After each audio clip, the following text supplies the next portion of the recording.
बातचीत है कि वो अगर हमें ज़रूरत पड़ी तो ईरान से भी हमें गैस जो है वो ऑक्सीजन जो है वो मिल सकेगी। ऑक्सीजन का एक और प्रॉब्लम ये है, हम ईरान से और चीन से क्यों चाहते हैं, इसलिए कि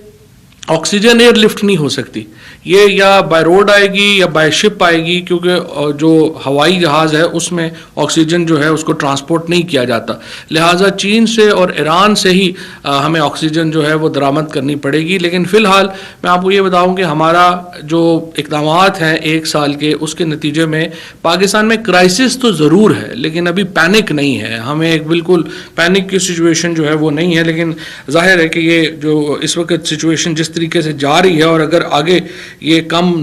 मामला जो है ये कम ना हुआ तो फिर हमें इसमें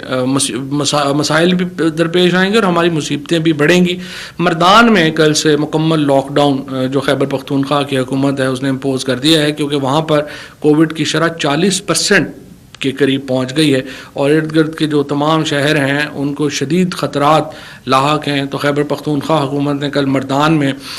मुकम्मल लॉकडाउन जो है वो डिक्लेयर कर दिया है। NCOC को पिछली जो मीटिंग थी NCC की, जो प्राइम मिनिस्टर साहब चेयर कर रहे थे और आर्मी चीफ और बाकी जो तमाम स्टेक होल्डर्स हैं वो उसमें शरीक थे, उसमें ये हदायत की गई थी प्राइम मिनिस्टर साहब की तरफ से कि आप अगर हम मुकम्मल लॉकडाउन की तरफ जाना पड़े हमें,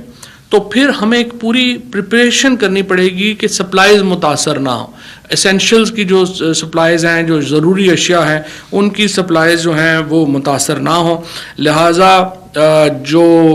कोशिश यही है कि लॉकडाउन की तरफ ना जाना पड़े। 5 छुट्टियां भी ईद के लिए, ईद की जो हैं वो इस बार की जा रही हैं, जो मिला के ज़्यादा हो जाएंगी, लेकिन इसका फ़ायदा यही होगा कि आपको ज़रा मौका मिले कि हम जो एक तो जो 77% के करीब जो कोविड है वो अर्बन फिनोमेना है, रूरल फिनोमेना नहीं है। तो उससे ये होगा कि लोग गांव में जाएं तो शायद उससे जो मामलात हैं वो कुछ कम हों और उससे चीज़ें जो हैं वो बेहतर हों। वैक्सीन्स के ऊपर भी डॉक्टर फैसल जो हैं उन्होंने डिटेल ब्रीफिंग जो है वो दी है। वैक्सीन कोई शॉर्ट टर्म में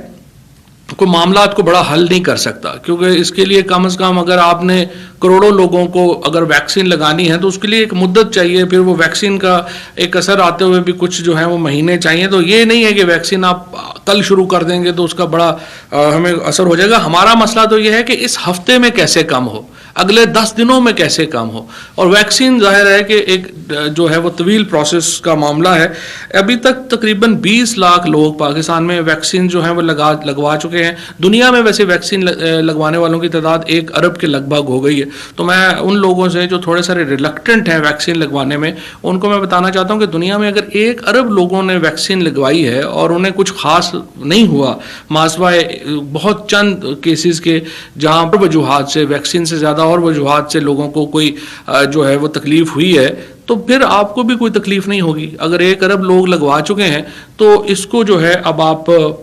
समझिए कि ये महफूज मामला है और आप वैक्सीन जो है वो लगवाएं। 20 लाख लोग जो हैं वो पाकिस्तान में इस वक्त वैक्सीन लगवा चुके हैं। 3.7 मिलियन यानी 37 लाख डोजेस जो हैं वैक्सीन की वो अभी अवेलेबल हैं और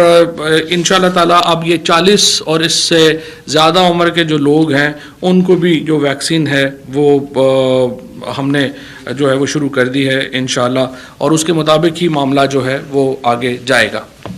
इसके बाद अगला जो मामला है जी वो सर्कुलर डेट की प्रेजेंटेशन हुई आज।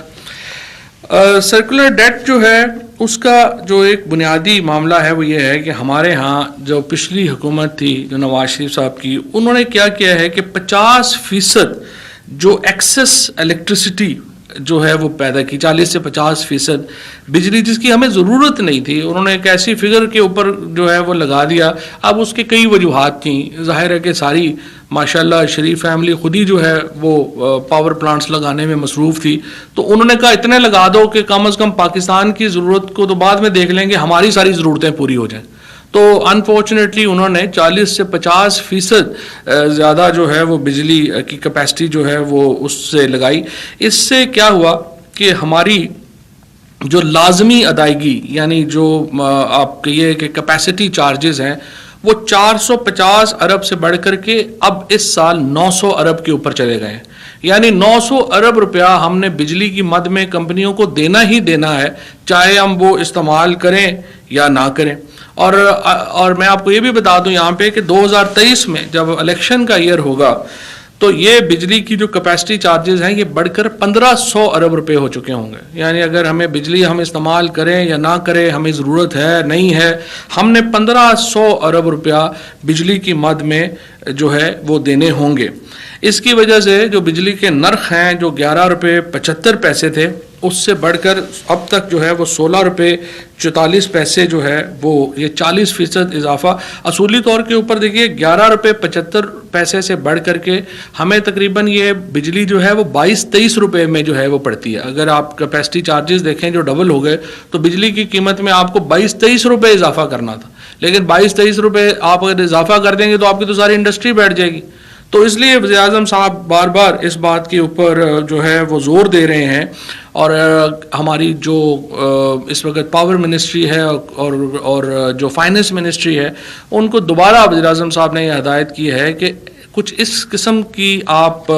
रास्ते ढूंढें जिसमें बिजली की कीमत बढ़ाए बगैर हम इस मामले को इसका कोई हल जो है वो निकाल सकें। और जिस तरह मिसाल के तौर के ऊपर जो इनएफिशिएंट प्लांट्स हैं अभी तक गवर्नमेंट के, जो गवर्नमेंट ओन्ड प्लांट थे 3500 मेगावाट के, वो हमने तकरीबन 50% जो हैं वो सितंबर 2022 को जो है, एक तो पहले जो है वो बंद हो चुके हैं, अब जो बाकी रिमेनिंग है वो सितंबर 2022 तक जो है वो बंद कर दिए जाएंगे। इसी तरह से प्राइवेट सेक्टर की 11 IPPs हैं जिनमें 3300 मेगावाट जो है अभी उनका, लेकिन वो बहुत महंगा बनता है और 60 अरब रुपए हम इन 11 IPPs को दे रहे हैं। अब इनसे बातचीत ये चल रही है कि 11 IPPs जो है वो हुकूमत ख़रीद ले और उसके बाद इनको जो है वो बंद कर दिया जाए ताकि 60 अरब रुपए जो है वो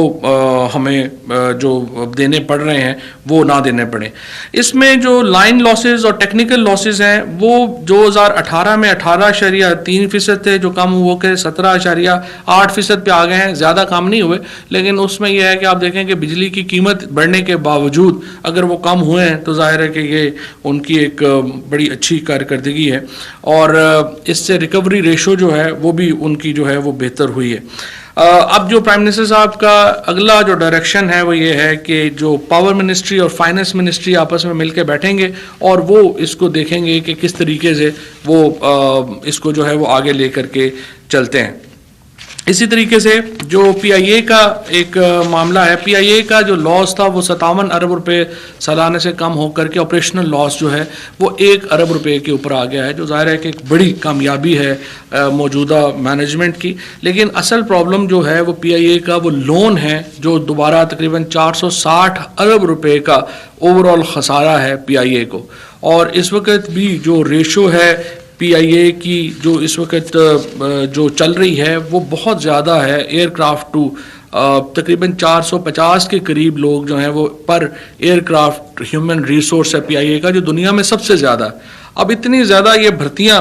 जो है ये Nawaz Sharif and peoples party वाले जो हैं, स्पेशली खुर्शीद शाह साहब जो अब बैठे हैं और रोज़ाना हम उनकी मासूमियत की कहानियाँ सुनते हैं, वो इतनी भर्तियाँ कर गए हुए हैं और जो लोग रिटायर हो गए थे उनको पीछे से भी पैसे दे के चले गए हैं कि ये अब हमारे ऊपर एक बहुत बड़ा जो बोझ है वो इस वक्त हमारे ऊपर है और उसको हमने जो है कोशिश कर रहे हैं कि कैसे किया जाए। एक तजवीज़ इसमें यह है कि PIA को जो है वो 2 हिस्सों में तकसीम कर दिया जाए, ओल्ड PIA और न्यू PIA, जिसमें कि जो न्यू PIA है उसको एक एफिशिएंट एयरलाइन के तौर के ऊपर आगे बढ़ाया जाए और उनको उसके मुताबिक जो है वो आगे लेके जो है वो चला जाए। इसके साथ साथ जो बाकी मामलात थे उसमें मैं जो COC के फैसले थे कैबिनेट कमेटी ऑन एनर्जी के और ECC के, उनकी जो है वो तौसीक जो है वो की गई है। और कुछ जो मामला है कैबिनेट ने नदीम लोधी साहब को CEO अपॉइंट किया है सिंध इंफ्रास्ट्रक्चर डेवलपमेंट कंपनी का। इसके साथ जो लेजिस्लेटिव कमेटी का यानी CLC के जो कवानीन थे जो तजावीज़ आई थी उनको रेक्टिफाई जो है वो किया गया है। अब बातें हैं आखिरी मामले की तरफ जो कि आज मुलाकात हुई MNA साहिबान की प्राइम मिनिस्टर साहब से। उस मुलाकात में ये सारे वो MNAs थे जो कि आप देख रहे हैं कि वो जहांगीर तरीन साहब का जो एक मामला चल रहा है उसमें उन्होंने अपनी जो गुजारिशात हैं वो वज़ीर-ए-आज़म साहब तक जो हैं वो पहुंचाई और बड़ी तफसील से जो है वो तबादला ख्याल हुआ। जहांगीर तरीन साहब PTI के बहुत अहम रहनुमा हैं, उनका बहुत काम है और प्राइम मिनिस्टर साहब का ये बिल्कुल एक वाज़े बात है कि वो एक ज़ाती रिगार्ड जो है वो ज़रूर मौजूद है। लेकिन जो पार्टी एक इंसाफ की बुनियाद के ऊपर वजूद में आई हो, जिस पार्टी का नस्बुलैन ये हो कि हम अकाउंटेबिलिटी करेंगे और एहतसाब जो है वो बराबर होगा, वो किसी भी तौर के ऊपर ये नहीं कर सकती कि वो अपने लोगों के लिए उसके इंसाफ का मयार और हो और दूसरे लोगों के लिए इंसाफ का मयार और हो। और यही प्रिंसिपल, यही असूल जो है उसका अयादा किया वज़ीर-ए-आज़म साहब ने आज अपनी इस मुलाकात में, और उन्होंने ये कहा कि किसी भी सूरत में FIA को या किसी इदारे को इन्फ्लुएंस नहीं किया जाएगा कि वो किसी के ख़िलाफ़ तहकीकात में कोई नरमी करे या किसी तहकीकात को जो है कुछ ऐसा लगे कि उसको उस पर असरअंदाज होने की कोशिश की गई है। तो FIA की जो तहकीकात हैं उनके ऊपर कतई तौर के ऊपर असरअंदाज होने का कोई भी जो बात है वो प्राइम मिनिस्टर साहब ने कहा है कि वो मुमकिन नहीं होगी। अलबत्ता जो हमारे MNAs हैं जिनको ये शिकायत है कि एक कुछ लॉबीज़ हैं या जो उनके कुछ शख्सियात के बारे में जो उनका एक तासुर है कि वो जहांगीर तरीन साहब को जानबूझकर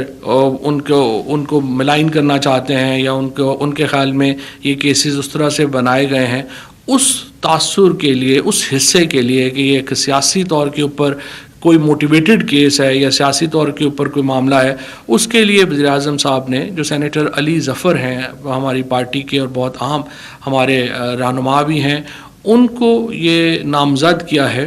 कि वो इस केस के ऊपर एक दोनों जो तराफ हैं इस केस का वो बगौर जायज़ा लेंगे और वज़ीर-ए-आज़म साहब को पार्टी के हवाले से ये जो सियासी एक इन्फ्लुएंस है उसके हवाले से अली ज़फ़र साहब जो हैं वो एक रिपोर्ट जो है वो वज़ीर-ए-आज़म को पेश करेंगे और वो रिपोर्ट आने के बाद वो वज़ीर-ए-आज़म जो है उस रिपोर्ट को फिर अकॉर्डिंगली वो शेयर कर लेंगे हमारी जो पार्टी के आज के दोस्त हैं उनके साथ। लेकिन जो तहकीकात हैं या जो बाकी मामलात हैं वो वज़ीर-ए-आज़म साहब ने कहा है कि जो इंसाफ के तकाज़े हैं वो पूरे होंगे और जिस तरीके से बाकी तमाम लोगों ने अथॉरिटीज़ को फेस किया है उसी तरीके से यहाँ पर भी अथॉरिटीज़ को फेस किया जाएगा। वैसे ही बोल रहे हैं जी रिजवान। तो इसी हवाले से पूछना था, ये जो आपने मुलाकात का जिक्र किया है कि ये हर किसी के लिए तो ये ऑप्शन अवेलेबल नहीं होता है, कोई पार्टी के लिए ख़ास ये रियायत की गई है, तो इसके ऊपर थोड़ी सी बात कीजिएगा। दूसरा,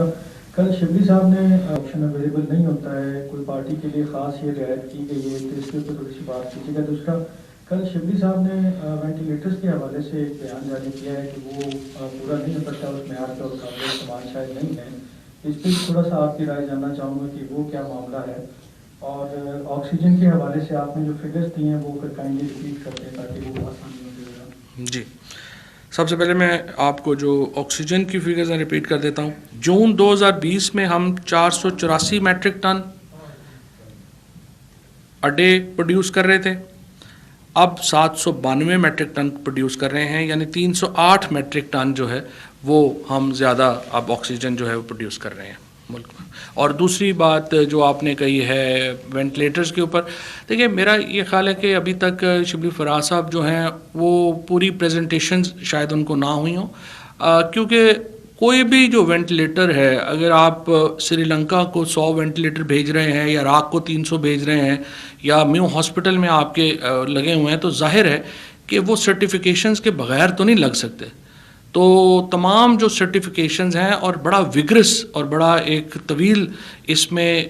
प्रोसेस होता है जो कि फ़ॉलो किया जाता है। और इस साल हमारा जो न्योटेक का और जो नस्ट यूनिवर्सिटी का जो हमारा वेंटिलेटर है वो बिल्कुल आखिरी स्टेज पे है। सो हो सकता है कि उनको जो ब्रीफिंग, ज़ाहिर है कि उनको खुद तो इन चीज़ों का इतना इल्म नहीं होगा, वो ब्रीफिंग्स के ऊपर ही चल रहे होंगे, तो शायद उन्होंने जो ब्रीफिंग ली है, मेरे ख्याल में उनको चाहिए कि जो कंपनियां बना रही हैं उनसे ब्रीफिंग लें, तो वो उनको सर्टिफिकेशंस भी दे देंगी कि कौन से सर्टिफिकेशंस हैं, कैसा चल रहा है। और मैं आपको बताऊं कि हमारी जो एक साल में जिस तरीके से हमने ये देखा है कि ऑक्सीजन में हमने किस तरीके से किया, ये तमाम ही जो हमारे कोविड से मटेरियल से मुतल्लिक मामलात हैं, तमाम में ही ये हुआ है। अगर हम एक साल पहले की पोजीशन पे होते तो हम बहुत बड़े क्राइसिस में होते। तो अल्लाह का शुक्र है कि अभी तक हम ये तमाम मुकाबला कर रहे हैं, तो उसको तो हमें अपने इंजीनियर्स को, अपने साइंटिस्ट को, अपने लोगों को अप्रिशिएट करना चाहिए और अपनी प्राइवेट सेक्टर को अप्रिशिएट करना चाहिए कि उन्होंने कितना ज़बरदस्त काम किया।